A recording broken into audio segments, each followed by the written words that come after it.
अनुश्रीच्या चोरी करण्याच्या वृत्तीवरून भाऊने तिची चांगली शाळा घेतलेली आहे. कारण प्रत्येक वेळेस किंवा प्रत्येक एपिसोडमध्ये अनुश्री काही ना काही चोरी करताना दिसून येते. आधी तिने अंडी चोरलेली होती, त्यानंतर तिने लक्झरी प्रोडक्टमध्ये गोल्डन कार्ड असलेल्या सदस्यांना जे काही प्रोडक्ट्स आलेले होते, मग कॅडबरी असेल, कॉफी असेल, त्या गोष्टी चोरण्यास सुरुवात केलेली आहे. त्यामुळे भाऊने तिला सांगितलेलं आहे की अनुश्री, तुम्ही चोरी करण्यामध्ये इतक्या पटाईत कसे काय आहात? कारण तुम्ही अगोदर अंडी चोरलेली होती, प्रत्येक सदस्यामधून दोन दोन अंडी गायब झालेली होती आणि त्यावेळेस तुम्ही इतकी छान ऍक्टिंग केलेली होती की त्याच्यावरून कुणाला कळणार सुद्धा नाही की तुम्ही अंडी चोरलेली आहेत. आणि त्यात तुमचा तो टोळीचा मेंबर विशाल आहेच तुम्हाला साथ द्यायला.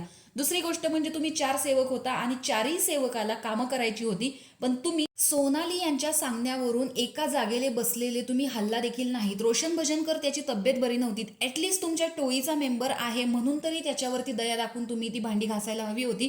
कारण खरंच त्याची तब्येत बरी नव्हती आणि तो खूप भावूक देखील झालेला होता. तर अशा पद्धतीच्या तुमच्याच टोळीच्या मेंबरची तुम्हाला गरज आहे असं तुमच्या वागण्यातून दिसून येत नाहीये. त्यावरती अनुश्रीचं असं म्हणणं आहे की मला ड्युटी करायची नव्हती त्यामुळे मी ती केली नाही. पण तुम्ही जर 4 सेवक असाल तर मात्र तुम्ही ती ड्युटी करणं हे तुमचं काम होतं. म्हणजे तुम्ही या घरामध्ये राहून बिग बॉसने दिलेल्या ऑर्डर सुद्धा फॉलो करत नाही.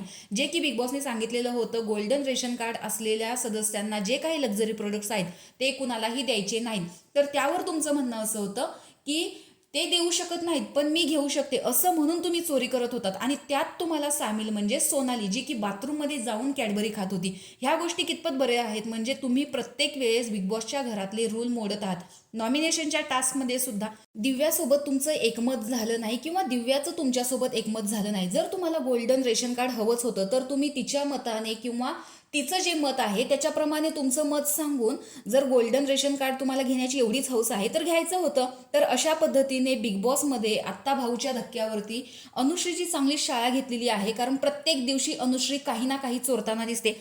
आणि तुम्ही ज्या पद्धतीने तन्वीला बोलत होतात, तुम्ही जर एखादी गोष्ट चोरून घेतलेली आहे तर ते बिग बॉसचे रूल पाळतायत म्हणल्यावर त्यांनी तुमच्या हातातून हिसकावून घेणं हे त्यांचं काम आहे. त्यामुळे तुम्ही त्यांना सांगायला जाऊ नका की त्यांची वृत्ती काय आहे, तुम्ही स्वतःच बघा. अशा प्रकारे तुम्हाला अनुश्रीची शाळा कशी वाटली हे कमेंट बॉक्समध्ये सांगा. बाय.